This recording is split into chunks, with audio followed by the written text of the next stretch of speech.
সুপ্রিয় শ্রোতাগণ, sir Arthur Conan ডয়েলের লেখা Sherlock হোমসের নীলকান্তমণি রহস্য গল্পটির দ্বিতীয় পর্বে আপনাদের স্বাগত। কিন্তু মজা হলো এই যে, একজন পুলিশের পোশাক পরা লোককে ছুটে আসতে দেখে আর দোকানের কাজ ভেঙে ফেলার জন্য ওই লোকটি ভয় পেয়ে তার কাঁধের হাঁসটিকে ওইখানে ফেলে দিয়ে একটা গলির ভেতরে ছুটে পালায়।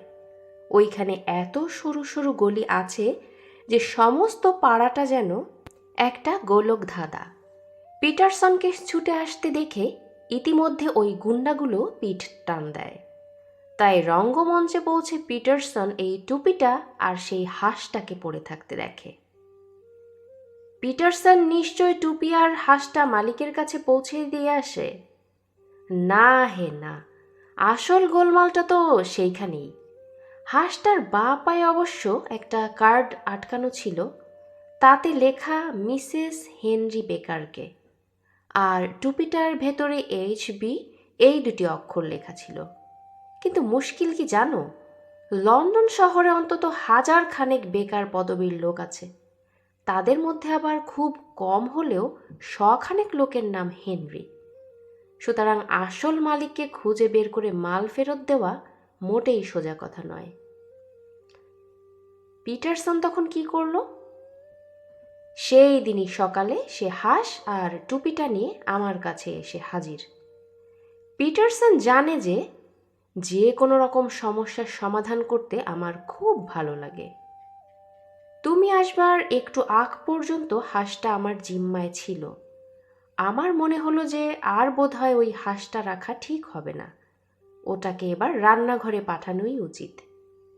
তাই যেহেতু পিটারসন ওটাকে কুড়িয়ে পেয়েছিল, সেই ওটার সদ্গতি করেছে, আর আমি অপরিচিত সেই লোকটির টুপি নিয়ে নাড়াচাড়া করছি, যদি কোনো কিছু করা যায়। কিন্তু টুপি আর হাঁসের মালিক কি খবরের কাগজে কোনো বিজ্ঞাপন দেননি? না।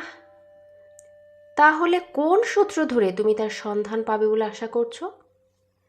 যেটুকু তথ্য বিচার বিবেচনা করে বের করতে পারি এই টুপিটা থেকে। নিশ্চয়ই। যাহ, তুমি নিশ্চয়ই আমার সঙ্গে ঠাট্টা করছো। এই ছেঁড়া ফাটা টুপি থেকে তুমি কি তথ্য পাবে বলে আশা করো? তুমি তো আমার কাজের ধরন জানো। এই নাও লেন্স, তুমি নিজে পরীক্ষা করে দেখো এটা থেকে এর মালিক সম্বন্ধে কি কি খবর জানতে পারো। একরকম বাধ্য হয়েই আমি টুপিটা হাতে নিয়ে ঘুরিয়ে ফিরিয়ে দেখতে লাগলাম। খুবই সাধারণ গোল কালো টুপি। টুপিটা অনেক দিন ব্যবহার করা হয়েছে, প্রায় জরাজীর্ণ অবস্থা।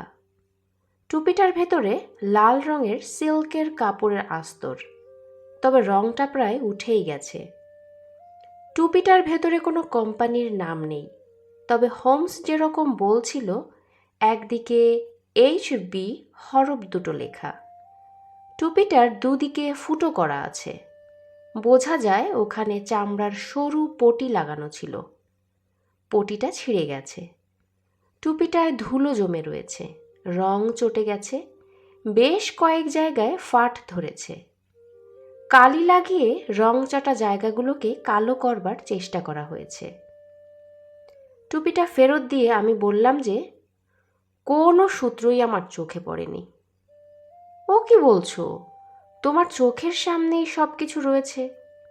গোলমালটা কি হচ্ছে জানো, তুমি যা দেখছো তার থেকে কোনো সিদ্ধান্ত করতে পারছো না। আসলে তোমার এই পারছি না পারবো না মনোভাবের জন্যই তুমি ব্যাপারটা ধরতে পারছো না। বেশ, আমি না হয় পারছি না, তুমি কি বুঝেছো সেটাই বলো শুনি।